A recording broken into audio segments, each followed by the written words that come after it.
7th October, അതായത് Hamas അവിടെ attack ചെയ്ത ശേഷം, ഇസ്രായേലി അറ്റാക്ക് ശേഷം ഏറ്റവും വലിയൊരു അറ്റാക്കാണ് ഈ പറയുന്ന 12ഓളം പേര് കൊല്ലപ്പെട്ടു, 26-27 സീരിയസ് ആയിട്ട് ഇൻജുവേർഡായി. അപ്പോൾ ഉണ്ടായിരിക്കുന്ന അറ്റാക്ക്, അതായത് പൂർണ്ണമായിട്ട് ഇത് ഓസ്ട്രേലിയൻ ഗവൺമെൻറ്റിൻ്റെ വിട്ടുവീഴ്ചയാണ്. ആ ഗവൺമെൻറ്റിന് പ്രോപ്പറായിട്ട് അവിടെയുള്ള അവരുടെ കമ്മ്യൂണിറ്റി, അതായത് ആ രാജ്യത്തെ സിറ്റിസനെ പ്രൊട്ടക്റ്റ് ചെയ്യാൻ കഴിയുന്ന, ഓസ്ട്രേലിയ ഇഷ്ടം പോലെ ഇല്ലീഗൽ ഇമിഗ്രൻസിനെ അവിടെ കയറ്റിയിട്ടുമുണ്ട്.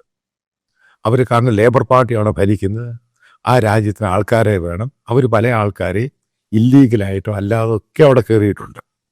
അപ്പം ഇത് ഈ പറയുന്ന ഹമാസ് ഇസ്രായേൽ യുദ്ധത്തിന് ശേഷം ഇവരവിടുത്തെ ക്യാമ്പസുകളിലും ഇൻസ്റ്റിറ്റ്യൂഷനിലൊക്കെ പരസ്യമായിട്ട് ഹമാസിൻ്റെ ഗ്രാഫിറ്റി സംഭവങ്ങളൊക്കെ ഉണ്ടായി.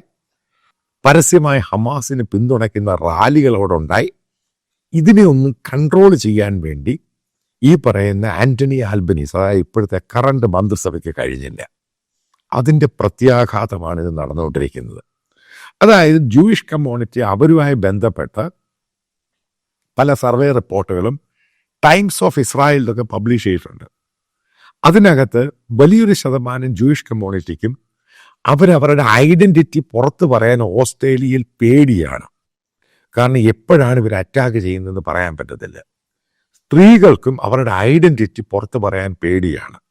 കാരണം മനസ്സിലാക്കുക, ഇത് ഇസ്രായേലി ന്യൂസ് പേപ്പറാണ് റിപ്പോർട്ട് ചെയ്തിരിക്കുന്നത്. ഒരു രാജ്യം, ഓസ്ട്രേലിയ എന്ന് പറഞ്ഞ രാജ്യത്താണ് ഇത് ഉണ്ടാകുന്നത്.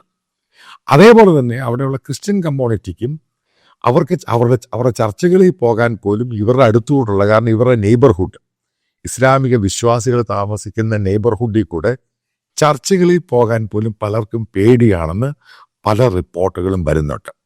അതായത് ഗവൺമെൻറ് കാണിക്കുന്ന തെറ്റ്, അതായത് എങ്ങനെയാണ് UK സംഭവിച്ചത്.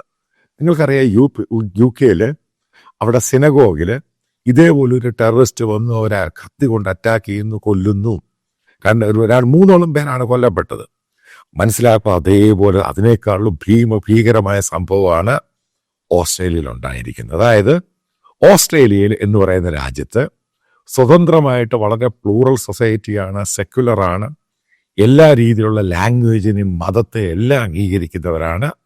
പക്ഷെ ഒരു കൂട്ടർക്ക് വലിയ പ്രശ്നമായി മാറി അതിനെ പ്രോത്സാഹനം കൊടുക്കുന്ന രീതിയിൽ മറ്റുള്ള ചില ഇസ്ലാമിക കമ്മ്യൂണിറ്റി, അതേപോലെ തന്നെ പല ഗ്രൂപ്പുകളും തയ്യാറാകുന്നു.